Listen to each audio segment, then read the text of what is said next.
What happens when a flight attendant questions a quiet man's right to wear a simple cross around his neck, without realizing that man is Keanu Reeves? What began as a subtle act of judgment over a silver crucifix turned into a powerful moment that would shake an entire flight. And by the time they landed, no one would forget what he said or how he said it. Oh, and before we take off, tell us, where are you reading this from? We love seeing your reactions. The main hall of Los Angeles International Airport buzzed with its usual chaos. People rushed in every direction. Children pulled colorful rolling bags. Executives typed furiously on their smartphones while glancing at flight boards. Amid that frantic crowd, one man walked at a steady, almost unbothered pace. He wore a plain black t-shirt, worn-out jeans, and a pair of scuffed sneakers. No designer watch, no flashy accessories, no security entourage clearing the path. It was Keanu Reeves. A few people gave him curious glances, uncertain. Could it be? Seemed to flicker in their eyes. But most didn't recognize him. He passed by like any other traveler, maybe even one who seemed slightly out of place in such a polished environment. One detail, however, stood out from his understated look. Around his neck, hanging loosely, a small silver crucifix glinted gently under the airport lights. It wasn't large or flashy, but it had presence. There was something about that piece, something heavier than its size. Keanu moved forward without arrogance, without hiding, just being himself. When he reached the first-class gate, he stepped into the priority line, handed his ticket to the flight attendant on duty. His name was printed clearly on the boarding pass, but the woman in front of him, polished posture, perfect uniform, sharp gaze, hesitated for a second. Sir," she looked at the ticket, then back at him, her brow slightly furrowed. "I think you're at the wrong gate. This line is for first class." Keanu didn't look surprised or offended. He simply replied with a calm smile, "I'm at the right gate." The attendant, identified by her name tag as Carla, checked the ticket again. It was legitimate. The name was correct. She knew who Keanu Reeves was, of course, but she hadn't recognized him at first. His casual appearance, the worn sneakers, the complete lack of celebrity aura, it didn't match the profile she was used to seeing in first class. Even after confirming his identity, she hesitated. The silent bias had already surfaced. She let him pass, but her eyes followed him with unease. He walked slowly down the corridor and settled into his first-class seat with ease, like someone who had done this many times before. But Carla kept watching. There was something about him that bothered her. Maybe it was the contrast, the simplicity where she expected extravagance, or maybe it was the necklace, the crucifix, now fully visible as he adjusted his seatbelt. She froze for a moment. Her gaze locked on the tiny symbol, and a flash of tension ran across her face. She said nothing, but took a step forward. Then another. She followed him down the aisle with firm, almost rehearsed steps. Her expression had changed, more tense, deliberate. Something inside her had shifted. She lets him board, but when she notices the crucifix on his chest, she suddenly freezes. Something shifts in her expression. She follows him to his seat with stiff, purposeful steps. The hum of the aircraft was almost therapeutic. As the plane climbed steadily into the sky, the world below became a blur of clouds and sun-glinted rooftops. Inside the first-class cabin, the air was conditioned and crisp. The lights dimmed just enough to suggest comfort without sleep. Keanu sat still in his seat, arms resting on the padded armrests, his breathing measured. He wasn't reading, wasn't watching anything. He was simply being. In the quiet, his presence drew more attention than noise ever could. The silver crucifix around his neck had shifted slightly during takeoff, now resting fully in view atop his plain black shirt. It wasn't bold, it wasn't polished to perfection.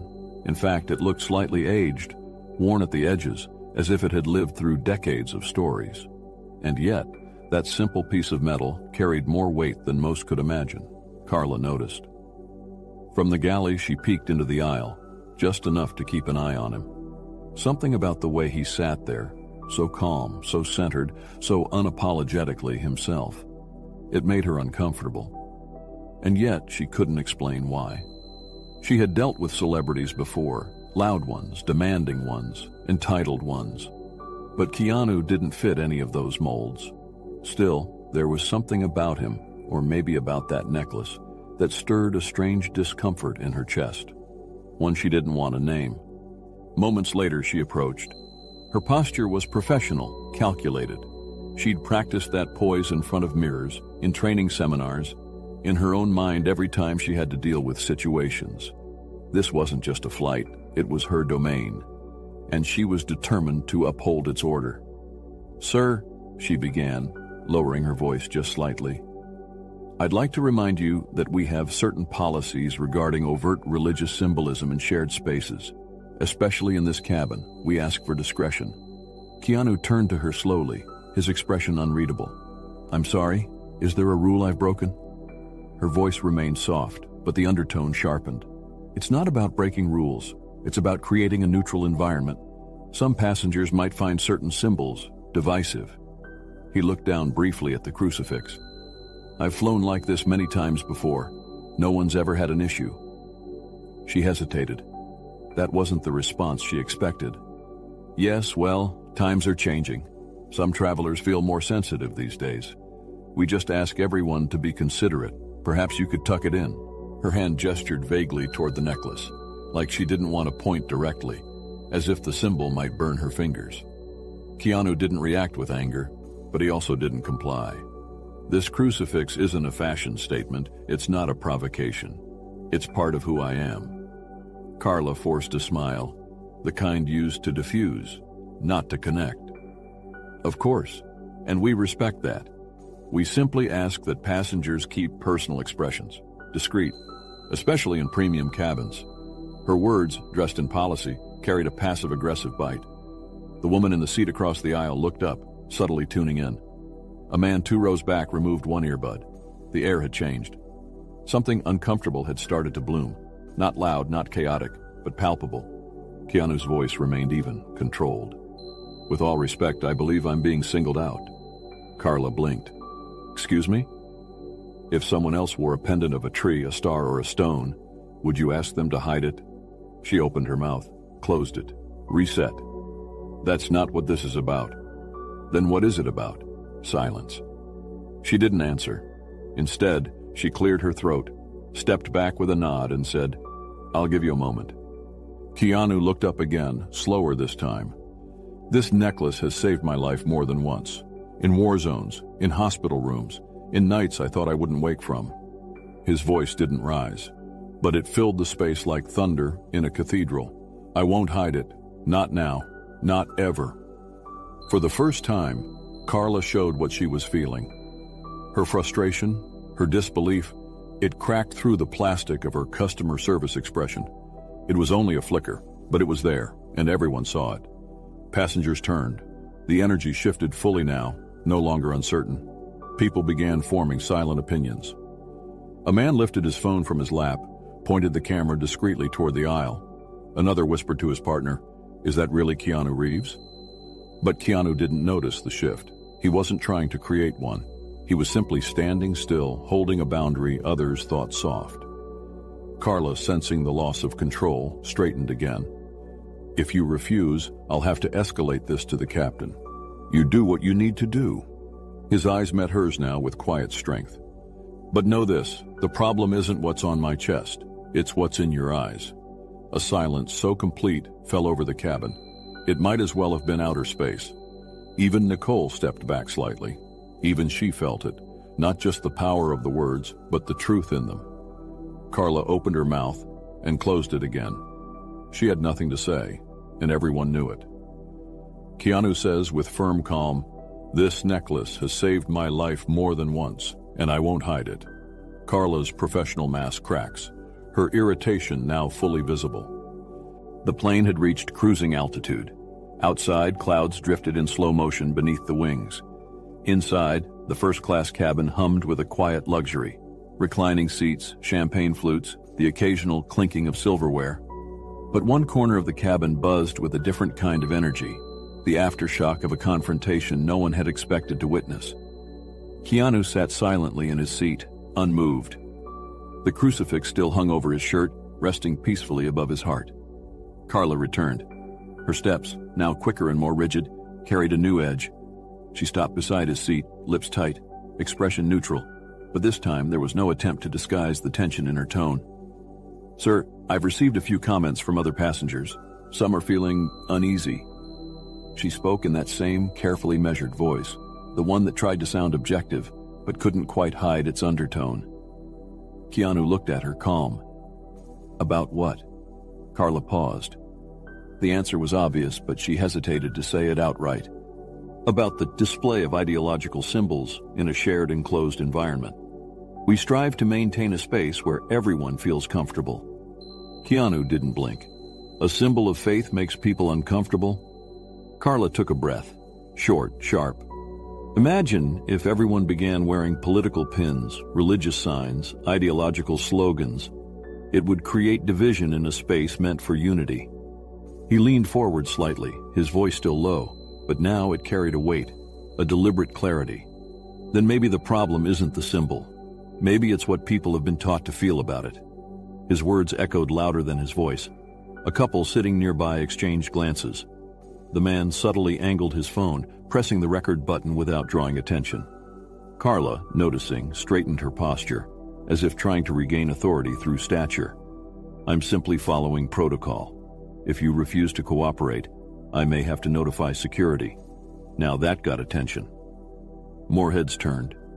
A quiet hush spread over the cabin, the kind that comes when something real, something raw, pierces through the surface of routine.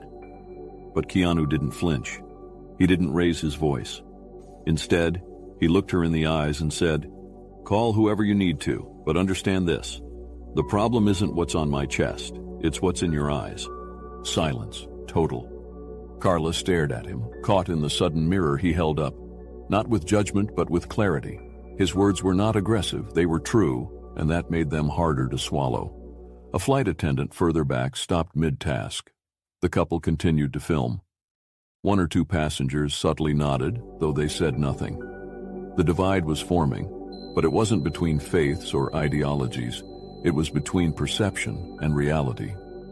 Carla backed away without a word, jaw clenched. She didn't know yet, but the tide had begun to turn. Keanu doesn't back down. "Call whoever you need, but know this.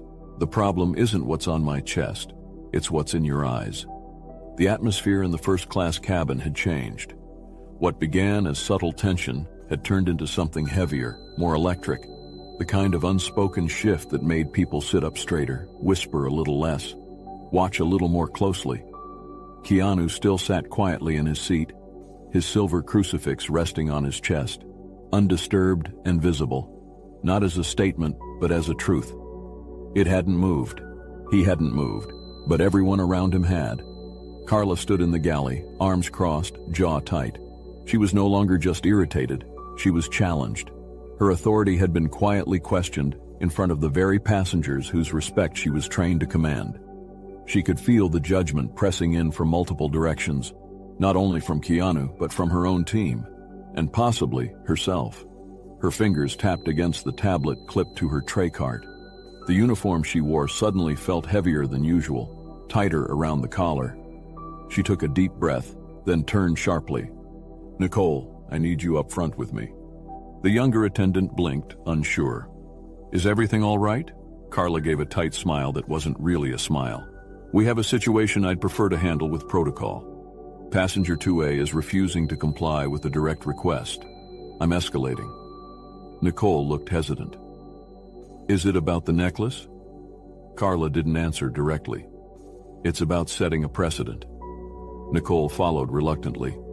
Back at Keanu's row, several passengers pretended to mind their own business, eyes on books or screens, but attention elsewhere. One man near the bulkhead continued to record casually with his phone resting on the armrest, angled just enough to capture the seat across the aisle.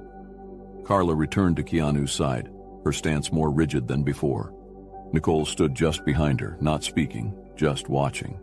"Mr. Reeves," Carla said, louder this time, using his full name now that she'd finally recognized who he was. "I'm notifying the captain. If you continue to disregard cabin expectations, we will have to take further measures, possibly even involve airport security upon landing." Keanu slowly turned his gaze to her, unbothered. For wearing a necklace? Carla flushed. For refusing a crew member's instruction during an active flight. The words sounded official, rehearsed, but they landed like a lie in a quiet room. More passengers were visibly listening now. There was no scene, no shouting, just the unmistakable sense of a confrontation deepening and the possibility that something important was at stake. Nicole spoke gently. Maybe we should talk to the captain together before it goes that far. Carla shot her a look, sharp, disapproving. But it was too late. The moment had shifted. Carla had tried to wield authority, but what she'd revealed instead was control slipping. The cockpit door opened 5 minutes later. Out stepped Captain Morales, composed, mid-50s, face weathered but kind, the kind of man whose calm you could feel before he even spoke. He walked the aisle with purpose, but not haste. When he reached the galley, Carla stepped forward, speaking quickly. "Sir, we have a passenger refusing to comply with basic decorum. I've asked him multiple times to conceal a religious item that could disturb the cabin atmosphere. He declined. He's escalated it." Morales listened without interrupting, then turned to Nicole. "And what's your perspective?" Nicole hesitated. "He's quiet, respectful. He didn't escalate anything. He just didn't want to hide his necklace." Morales nodded, then stepped into the aisle. All eyes followed him. He approached Keanu calmly, hands behind his back like a professor preparing to speak to a thoughtful student. "Mr. Reeves, I'm Captain Morales. I understand there's been some disagreement regarding a policy. I want to ensure the well-being of everyone on board, crew and passengers included. May I ask for your version?" Keanu looked up, expression still composed, voice steady. "Your attendant asked me to conceal this." He touched the crucifix lightly, saying it might make others uncomfortable. I said no. A pause. "I told her this necklace has been part of my life for years, that it's not a symbol of ideology but of survival, of faith that held me together when nothing else did. I don't wear it to provoke. I wear it because it reminds me I'm still here." The cabin had gone so still, you could hear the distant click of a seatbelt buckle 3 rows away. Captain Morales listened, and when Keanu finished, he didn't respond immediately. Instead, he looked back at Carla. His voice was low but firm. "Did he say anything disrespectful?" Carla opened her mouth, but words didn't come. He turned to Nicole again. "Anything aggressive?" Nicole shook her head. "No, sir." Captain Morales exhaled, the weight of leadership settling into his next words. The cabin lights had dimmed, but for Carla, there was no rest. She stood at the back of the aircraft, hidden behind the galley curtain, phone vibrating non-stop in her pocket. She hadn't opened it in the last 10 minutes. She didn't need to. She already knew. The video had gone viral. Her face, her voice, her words, the way she told Keanu Reeves to hide his crucifix. All of it was online now, being dissected by strangers around the world. Her chest tightened, not with panic, with something deeper. Shame, but not because of the backlash, because now she saw it too. The moment replayed in her mind, not from her perspective, but from everyone else's. From Nicole's, from the passengers, from Keanu's. She hadn't been neutral. She hadn't been fair. She had judged him, quietly, politely, professionally, and that made it worse. A memory surfaced, her grandmother's voice soft and worn. "Kindness isn't what you say, it's what you choose not to hide." Carla had spent her whole life hiding. Behind policies, behind protocol, behind control. Now, there was nowhere to hide. From the cockpit came Captain Morales' voice over the intercom. "This airline is committed to respect, inclusivity, and the freedom to express one's faith without fear or shame." It was subtle but clear. Everyone knew what it meant. Keanu sat quietly in seat 2A, still, composed, the crucifix still visible. He hadn't gloated, he hadn't retaliated, and somehow, that hurt more than if he had. Carla wiped under her eyes and took a shaky breath. She didn't know what she was going to say, but she knew she had to face it. She stepped out of the galley. The walk to the front felt longer than usual. Aisle lights reflected off polished seats and curious eyes. As she approached Keanu's row, the cabin fell into silence. He looked at her, calm as ever. She stopped in front of him. The words didn't come, and so she let her body speak. Carla slowly lowered herself to her knees, Gasps broke the silence. "I was wrong," she said softly. Her voice trembled. "I told myself I was protecting the cabin, that I was being professional, but I was just protecting my own discomfort." Tears welled in her eyes. "I've hidden behind neutrality my whole life. I thought it made me strong, but it just made me blind." She looked up at him. "I'm sorry." Keanu didn't speak for a moment. Then gently he stood and reached out his hand. She took it. He helped her up with quiet grace. The applause faded. The moment lingered. Carla remained standing in front of Keanu, still shaken, but different now. Open in a way she hadn't been since she first put on the uniform. She felt raw, seen, yet strangely lighter. Keanu was still holding her hand. Not to make a point, just to offer presence. Carla whispered almost to herself, "I don't know how to undo what I did." Keanu looked at her with kindness. "You don't need to undo it." He released her hand gently. "You faced it. That's more than most ever do." She blinked. The cabin was quiet, still watching. But now, no one looked like they were judging her. They looked moved. Keanu gestured to the seat beside him. "Sit, if you want." Carla nodded, sat for a moment, her posture no longer stiff, no longer performing. "I used to believe in something," she said softly. "Before this job, before rules and scripts and fear." Keanu Reeves chooses grace over conflict. Quiet faith, loud truth. Flight attendant apologizes midair, and the world watches. But Carla didn't care about the articles, because something else had changed, inside her. 2 weeks later. A soft, natural light streamed through the window of a modest apartment. Carla sat in front of her phone, recording a video.